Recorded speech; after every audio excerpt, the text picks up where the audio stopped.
All right, ladies and gentlemen, take two. Welcome back to the Steve Malzberg Show. And joining us now is Kristin Davis, who is running for the Democratic nomination to be comptroller of New York City against Eliot Spitzer, ironically enough, and Howard Stringer, the Manhattan Borough President. Hello, Kristin. How are you?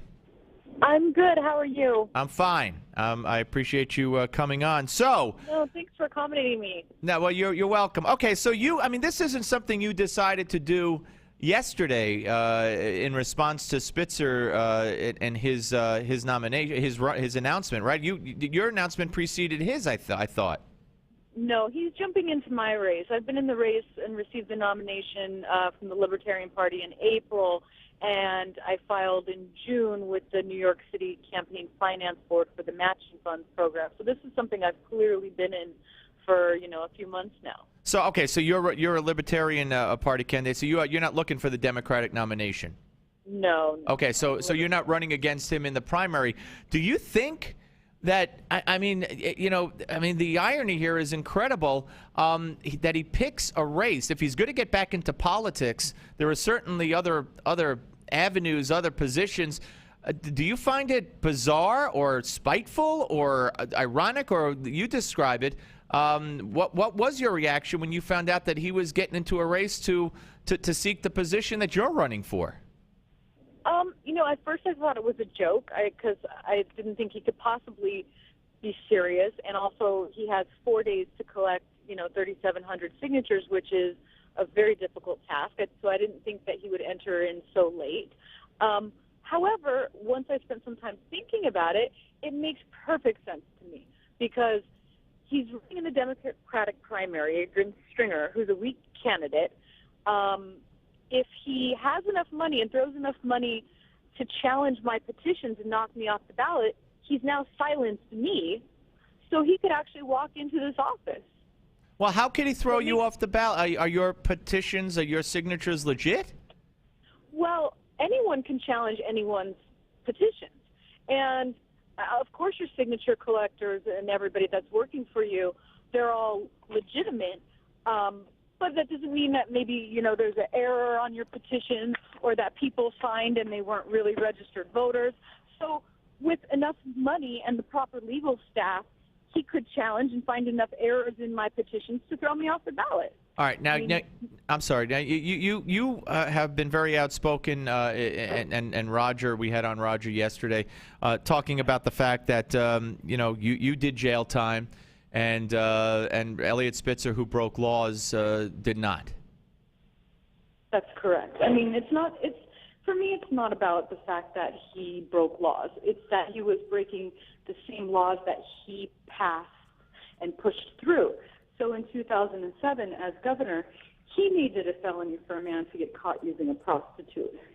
He, as Attorney General, aggressively went after and prosecuted escort agencies and ruined the lives of their owners. Yet he was frequenting those services. So it's not about me, particularly the crime. It's about the hypocrisy of what he did and that he probably got away with it. So he thinks he can get away with anything. Now, people have said, I heard one person say that he's going to need to go after to knock on doors to raise money, and that's going to be hard. He doesn't need to knock on anybody's doors to raise money. He doesn't need to get public matching funds. He doesn't need to follow any of those rules because, he's got a very rich father. Actually, he doesn't even qualify because of his financial status for matching funds. So that would be completely incorrect. The reason matching funds is set up is so that people like me could challenge people like him and make the system fair. He's not even a candidate for that. So he's going to throw as much money at this race as humanly possible and try to buy it, and he has a shot. Now, you know him, and we played a soundbite earlier where he's out there, and to me, he and Anthony Weiner are kind of one and the same. In my view, they're both spiteful, vindictive, can't stand criticism, would love to lash out and get even for any criticism. Yet here's Anthony Weiner going through this, and now Spitzer yesterday, someone's yelling, "Hey, what'd you cheat on your wife for? You screwed us." Blah, blah, blah. And he smiles and tells the reporter, "I love it. I have a skin as thick as a rhinoceros. I love it." And I mean, do you believe that in any way, or am I right that do you believe he's thin-skinned and vindictive and spiteful? I think he's vindictive and spiteful and power hungry, and he left us with David Patterson. I mean, he didn't do his job, obviously, as governor, and left us in a bad state with someone who then committed a crime and used cocaine and did all this other crazy stuff. So, I don't think he feels guilty at all. He's asking for forgiveness, but I don't think he's actually sorry. You know what I mean? He doesn't really care about New York. He spent the last 5 years doing media shows and trying to rehabilitate his image, but he's done nothing for the people of New York, no nonprofit, no nothing. All he's sat there and done is actually place judgment upon other people by having his own TV show. All right, so let me ask you this. Your qualifications for this position against his qualifications for this position, what are yours and what are his?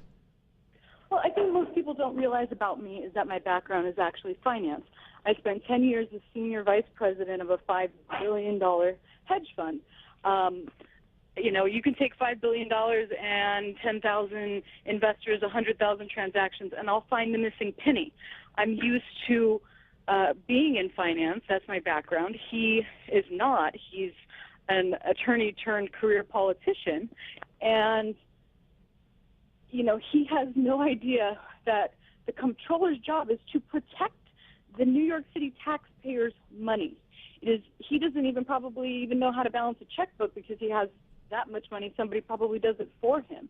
So I don't see him as protecting anyone other than his own self-interest. But also he's mentioned publicly that some of the ways in which he's going to do this job is to just not bargain with people and just not sign off on things because the comptroller has the ultimate say. And that's the wrong approach to take. This particular position is about teamwork, negotiating contracts, making the city, a better place financially by getting us better deals. And he doesn't understand how to be part of a team. He's taking the same attorney general concept that I can just do whatever I want and steamroll right on over everybody and applying it here when it doesn't work. Well, he is a self-proclaimed effing steamroller. We got to remember that. Now, one final question: would you debate him? Would you look to debate him? Would you insist on debating him? He doesn't have to show up, but if he gets the nomination on the Democratic side, would you look forward to that? I look forward to a debate. I don't think that he would. I think he will use every resource, both his connections and his money, to keep me out of a debate because he doesn't want the real questions being asked. And I think one thing New York voters would want to know is, why is it going to be different this time? You illegally financed your 2 attorney general campaigns. You were being investigated in Troopergate for using police resources to spy on Senator Joe Bruno, and you got caught with a prostitute. You have a litany of crimes behind you for which you've never been punished for at all. What makes this time different? It's not just about the prostitution because he's done much more than that. But that's obviously what makes news because it's salacious. And are you afraid that your background will be, scrutinized as much as you just scrutinized his? My background has already been scrutinized. People have to understand, I didn't want to be in the public limelight. I didn't want to be on the cover of the Post and the Daily News reading about myself and all the awful things being said about me while I was in a jail cell in Rikers. The beauty of me is that everything that's already been said has already come out. My whole life has come out. Anything that I've ever done has already been out there in the press because when you're sent to jail, they rip you to shreds. So there's nothing in my closet that's hidden that hasn't already come out. And for what I did, I accept full responsibility for it. I committed a crime. I served my time. I paid my debt to society. That's called a second chance. what he's doing is trying to circumvent the entire system, a system in which he himself helped create, and act like nothing happened. All right. Well, listen, Kristin, I'm sure we'll speak again between now and election time, and thanks for making the time. We'll